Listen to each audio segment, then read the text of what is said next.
And good morning, world. It is Sunday, the 14th of January 2018. I'm on my final morning on my break in northwest Wales.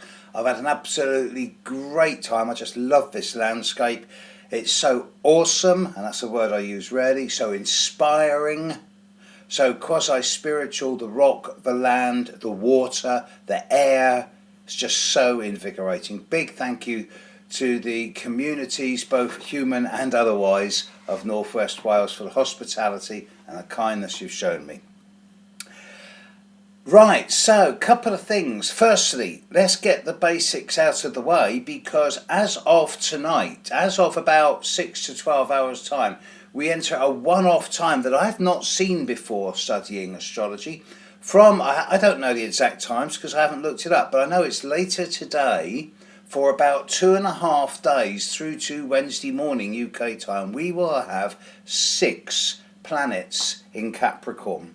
There will be the new moon, there'll be the sun, the moon, Mercury, Venus, Saturn and Pluto, all in Capricorn over the next 2 or 3 days, and this is actually a really significant position, and I'll be focusing a lot more on this in my videos over the next 2 or 3 days.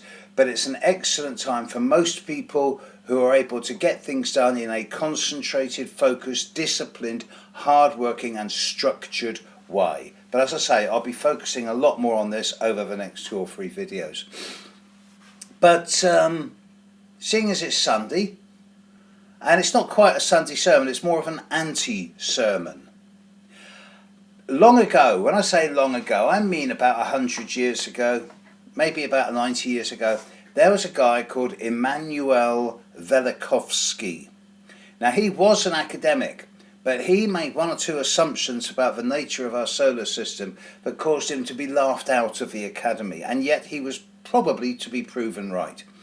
He postulated that the planet Venus was not an original member of our solar system, that it came in from elsewhere, and that billions of years ago, like 2, 3, 4, 5 billion years ago, it actually collided with the Earth when the Earth was still in its formative space, knocking a huge chunk of the Earth out and becoming the moon, or maybe the moon came in with Venus, because the moon doesn't seem to have the same geophysical structure as the Earth does. But certainly Velikovsky proposed that, he wrote it in a book called When Worlds Collide, that Venus was not of this solar system originally. And recent discoveries of Venus, and when I say recent, I mean in the last 30 to 40 years, since we've been able to get underneath the carbon dioxide clouds of Venus and explore the surface such as it is, we can see that Venus is actually really still very much formative. It has no surface to speak of. The surface eats itself, it swallows itself. Lava erupts and swallows every bit of its surface every 10,000 years. It is a volcanic nightmare. Nothing could possibly live there. And yet it's surrounded by clouds that reflect such light that no wonder it's called the light bringer. The old name for Venus was Lucifer, the light bringer.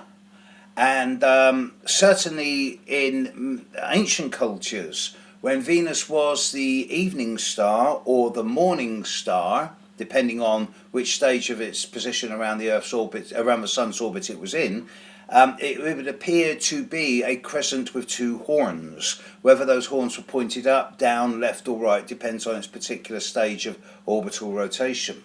So yes, it did get a bit of a dodgy reputation, and perhaps that's where the origin of Lucifer as being the horned one comes from. Just speculation on my part with that one. Also, I don't want to, I'm deliberately being devil's advocate here. The fact that Venus's orbit Venus settled into an absolutely perfect orbit, because as anyone who's studied astronomical or planetary orbits know, Venus's orbit is perfectly pentagonal in that it goes retrograde 5 times every 8 years, and every time it goes retrograde for 5 times it makes a perfect pentagonal shape. Accuracy about 0.05 of 1%. So this does point the fact that Venus's orbit is so precise does point to something not quite random.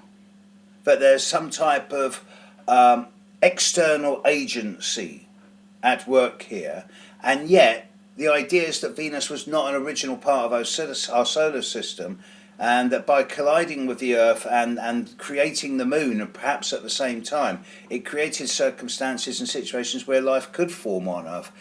There's a hell of a lot here. And it's just speculation on my part. But I don't consider Venus to be as major a role player in contemporary astrology as most other astrologers do. I don't think it has that much effect by transit, unless it's retrograde. The stations and the retrogrades are important. But it's a beautiful sight in the evening sky on the rare times you can see it, 2 or 3 times a year. And I just think it's time for us to rethink the astrological Venus. Be interested to hear your comments on this one. Have a great day. I'll be back in London as of tomorrow. Big thank you to North West Wales. Bye now.